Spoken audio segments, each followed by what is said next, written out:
Insert theme song here. Can I go home now? Hello again, new music review. Savannah here. It is my week again. I really hope that you went and checked out Chris's videos last week, and next week will be him, so you kind of got a Savannah sandwich this time. Now, without any further ado or any more unnecessary yapping from yours truly, we're gonna get right into it. Now, first track, we have Will of the People by Muse, and I could not help but just sing Beautiful People, the beautiful people, the entire fucking time. Now, first time I was like, I swear to God, this is something, and then it occurred to me, and I don't know if it made me like it more or less. I feel like this song is kind of like an amalgamation of so many familiar sounds. I don't know if it's the vocal melody, if it's the drums. There are about 3 or 4 different familiar sounding things going on in this song. It sounds like it was released like 20 years ago. Now I do have to ask, is Muse the one that is the guitar player that's married to like Drew Barrymore or like Kate Hudson or something? Because I feel like I should have Googled this to kind of give you a tidbit of information, but now I'm more confused than when I came in. Now, as I'm recording this, I notice I have a little red dot there. I just want to let you know it is not spaghetti sauce. I cut myself shaving my mustache, so I'm sorry. Please don't point it out. I'm well aware and I'm incredibly self-conscious. Thank you. Now, again, sort of mentioning how this song feels slightly familiar. The call and answer of the verse, the vocals and the guitar, I cannot place where it's not just the call and answer, it's the vocal melody that just, oh my God, I feel like I'm just gonna bring this up this entire review of the song because it just, it sticks with me, but not in the way that I can recall what it is. To be honest, I wasn't really a fan of this song when I first heard it.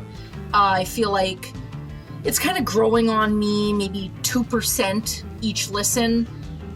So I think maybe it's now up to like 15%. And in all honesty, I'm not familiar with Muse at all. I don't think I have heard anything by them knowingly. I didn't realize they were this poppy. I don't know if this is sort of a one-off or if they've evolved into this, but I would expect this from Franz Ferdinand. I thought Muse was more heavy rock. Please correct me or enlighten me in the comments down below. I can definitely see this song being played at a sports match in a stadium, like European football, or just something where all the fans are just real riled up. I'm not sure if it's going on the playlist or if I actually even want it there. Okay, now song number 2. This one will be a little bit more positive, I promise. We have Wilco's Tired of Taking It Out on You. Now, I kind of just want to preface this with a funny little story on how I actually found Wilco to begin with. I really like them. Unfortunately, with a lot of music that I listen to, I kind of get really, really into it, and then I kind of, coast for a little bit, then I come back to it and I get really into it again. So I haven't really heard too much in the last 10 years or so, but I've been keeping my eye on them. But anyways, I digress. This was about 15 years ago or so, and I'm watching my Beavis and Butthead DVDs, and they're watching a music video, which happened to be Wilco's Box Full of Letters. Now, I've kind of seen them tear apart music videos if they're not heavy metal, etc. But this one definitely struck a chord with me because not only did I like the song, they did. I mean, albeit Beavis left the room and went to make pancakes, But Butthead seemed to like it and had nothing bad to say about it, so it caught my attention and the fandom started.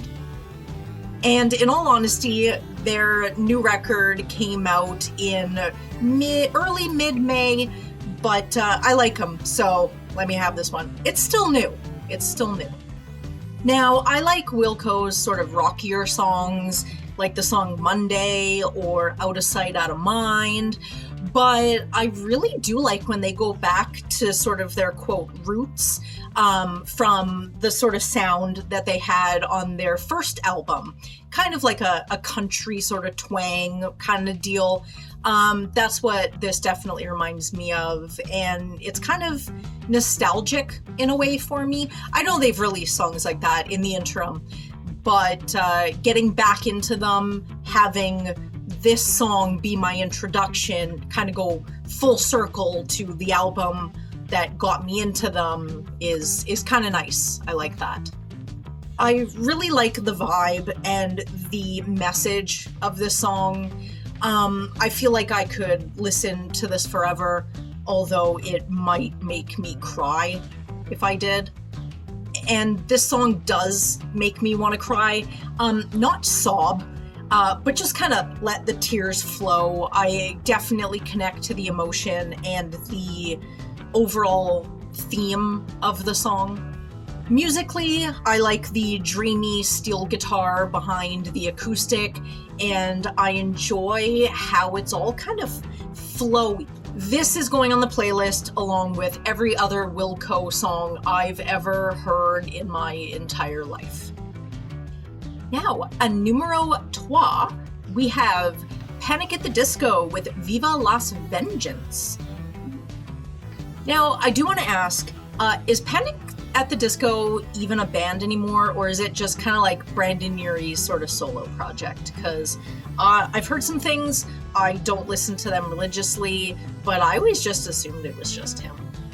First off, to me and my uneducated ears, this kind of sounds like the same Panic at the Disco song that I've heard in 2011, every song I've heard from 2011, just kind of, I don't know, generic poppy, but with very good vocals. The beat definitely sounds familiar to me. I am not sure what it is, whether it's one of those ones that have been used by many artists in many songs, but it really, really lends itself to an oi, oi chant. And that part I can definitely see being played in a sports stadium as well. I do like the vocals. I think he is an amazing singer, and that's what kind of pulls me towards his songs is his voice. I don't really know if the music does it for me, just because it does sound very generically pop. It is definitely catchy and definitely memorable, and because I do enjoy some pop songs, I wouldn't say all, but some of them definitely stick in my ears and keep the earworms going. This one's gonna go on the playlist whether I like it to or not. I feel like the earworm's gonna slug its way in, and you know what? I'm okay with that. And that was it for Savannah's new music review for this week. Again, next week is Chris. Last week was Chris, so go check that out. Check out our main show, Rate the Record. You can find everything at ratetherecord.ca. Please go to the website. We did not create it in vain, or at least I would hope not. And I will see you again in 2 weeks. Thank you. Bye-bye.